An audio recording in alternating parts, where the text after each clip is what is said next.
Air India ವಿಮಾನ ಪತನದ ಹಿಂದೆ ಸಂಚು.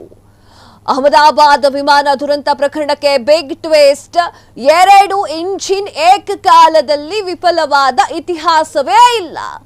ಇದು ಅತ್ಯಂತ ಅಪರೂಪದ ಕೇಸ್ ಆಗಿದೆ.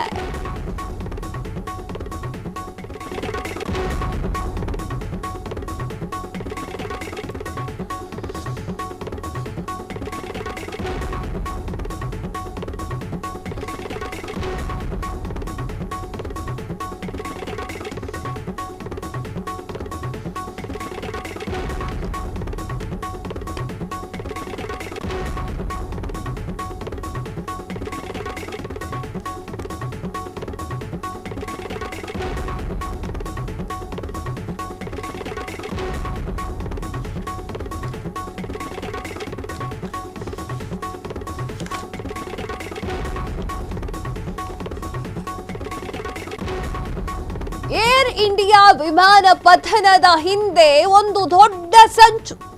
ಅಹಮದಾಬಾದ್ ವಿಮಾನ ದುರಂತ ಪ್ರಕರಣಕ್ಕೆ ಬಿಗ್ ಟ್ವಿಸ್ಟ್. 2 ಇಂಜಿನ್ ಏಕಕಾಲದಲ್ಲಿ ವಿಫಲವಾದ ಇತಿಹಾಸ ಇಲ್ಲವೇ ಇಲ್ಲ. ಇದು ಅತ್ಯಂತ ಅಪರೂಪದ ಕೇಸ್. ಸಂಚು ನಡೆದಿದೆಯಾ ಅನ್ನುವಂಥ ಆಯಾಮದ ಮೇಲೂ ಕೂಡ ತನಿಖೆಯನ್ನ ಮಾಡಲಾಗ್ತಾ ಇದೆ. ಪೌರ ವಿಮಾನಯಾನ ಇಲಾಖೆಯ ಸಹಾಯಕ ಸಚಿವ ಮಾಹೋಲ್ ಅವರ ಹೇಳಿಕೆ ಇದು. ಏರ್ಕ್ರಾಫ್ಟ್ ಆಕ್ಸಿಡೆಂಟ್ ಬ್ಯೂರೋದಿಂದ ತನಿಖೆ ಆಗ್ತಾ ಇದೆ. ರಿಕವರಿಯಾದಂತಹ ಬ್ಲಾಕ್ ಬಾಕ್ಸ್ AAIB ಅಧೀನದಲ್ಲಿ ಇದೆ. ವಿಶ್ಲೇಷಣೆಗಾಗಿ ಬ್ಲಾಕ್ ಬಾಕ್ಸ್ ಅನ್ನ ವಿದೇಶಕ್ಕೆ ಕಳಿಸ್ತೇವೆ ಅಂತ ಹೇಳಿ ಮಾಹೋಲ್ ಹೇಳಿದ್ದಾರೆ. ಎಸ್, ಏರ್ ಇಂಡಿಯಾ ವಿಮಾನ ಇತಿಹಾಸದಲ್ಲಿ ಎಂದೆಂದೂ ಕೂಡ ಮರೆಯಲಾಗದಂತಹ ಘಟನೆ. ಏರ್ ಇಂಡಿಯಾ ವಿಮಾನ ಪತನ. 241 ಜನರು ಸಾವನ್ನಪ್ಪಿದ್ರು. ಅದಾದ ನಂತರ ಯಾವ ಒಂದು ಕಟ್ಟಡಕ್ಕೆ ಹೋಗಿ ಅದು ಬಿದ್ದಿತ್ತು, ಆ ಕಟ್ಟಡದಲ್ಲಿ ಇರುವಂತಹ ಸ್ಟೂಡೆಂಟ್ಗಳ ಪ್ರಾಣವನ್ನೂ ಕೂಡ ಆ ಒಂದು ಏರ್ ಇಂಡಿಯಾ ವಿಮಾನ ತೆಗೆದುಕೊಂಡಿತ್ತು. ಆ ಒಂದು ನಿಟ್ಟಿನಲ್ಲಿ ಏರ್ ಇಂಡಿಯಾ ವಿಮಾನದ 2 ಇಂಜಿನ್ಗಳು ಏಕಕಾಲದಲ್ಲಿ ಫೇಲ್ ಆಗ್ಲಿಕ್ಕೆ ಆಗೋದಿಲ್ಲ, ಸಾಧ್ಯವೇ ಇಲ್ಲ ಅಂತ ಹೇಳಿ ಈಗ ವಿಶ್ಲೇಷಕರು ಹೇಳ್ತಾ ಇದ್ದಾರೆ.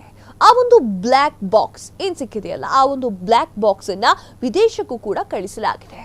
ಅದೆಷ್ಟೋ ಜನರ ಪ್ರಾಣವನ್ನ ಹೀರಿಕೊಂಡಿರುವಂತಹ ಈ ಒಂದು ದುರಂತ ಇನ್ನೂ ಕೂಡ ಕಣ್ಣಿಗೆ ಕಟ್ಟಿದ ಹಾಗೆ ಇದೆ. ಏರ್ ಇಂಡಿಯಾ ವಿಮಾನ ಪತನದ ಹಿಂದೆ ಸಂಚಿದೆ ಎನ್ನುವಂತಹ ಪ್ರಶ್ನೆ ಈಗ ಹುಡ್ತಾ ಇದೆ.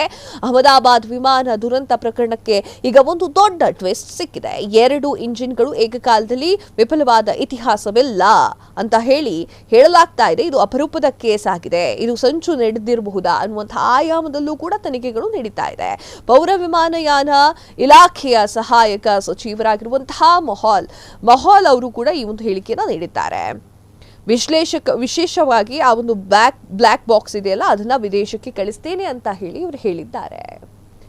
ಕಪ್ಪು ಕಾರ್ ಮೋಡಗಳು ತುಂಬಿಕೊಂಡಿರುವಂತಹ ಆ ಒಂದು ಸಿಚುವೇಶನ್, ಅದೆಷ್ಟೋ ಜನರ ಪ್ರಾಣವನ್ನ ಕಿತ್ತುಕೊಂಡಿರುವಂತಹ ಏರ್ ಇಂಡಿಯಾ ಪತನ ನಿಜಕ್ಕೂ ಕೂಡ ಇತಿಹಾಸದಲ್ಲಿ ಮತ್ತೆ ಎಂದಿಗೂ ಕೂಡ ಮರುಕಳಿಸಬಾರದು ಅನ್ನುವುದು ನಮ್ಮೆಲ್ಲರ ಕಳಕಳಿ. ಹಾಗೆ ಈ ಒಂದು ಸಂಚು ಏನಿದೆ ಅಲ್ಲ, ವಿಮಾನ ಪತನದ ಹಿಂದೆ ಒಂದು ಸಂಚು ಇದೆಯಾ ಎನ್ನುವಂತಹ ಇನ್ವೆಸ್ಟಿಗೇಷನ್ ಕೂಡ ಆ ಆಯಾಮದಲ್ಲೂ ಕೂಡ ಇನ್ವೆಸ್ಟಿಗೇಷನ್ ನಡೀತಾ ಇರುವಂಥದ್ದು. ಯಾರೂ ಬದುಕಿಲ್ಲ, ಒಬ್ಬರು ಬದುಕಿರುವಂಥದ್ದು. ಸೊ ಆ ಒಂದು ಕಾರಣಕ್ಕೆ ಸ್ವಲ್ಪ ಡಿಫಿಕಲ್ಟ್ ಆಗುತ್ತೆ.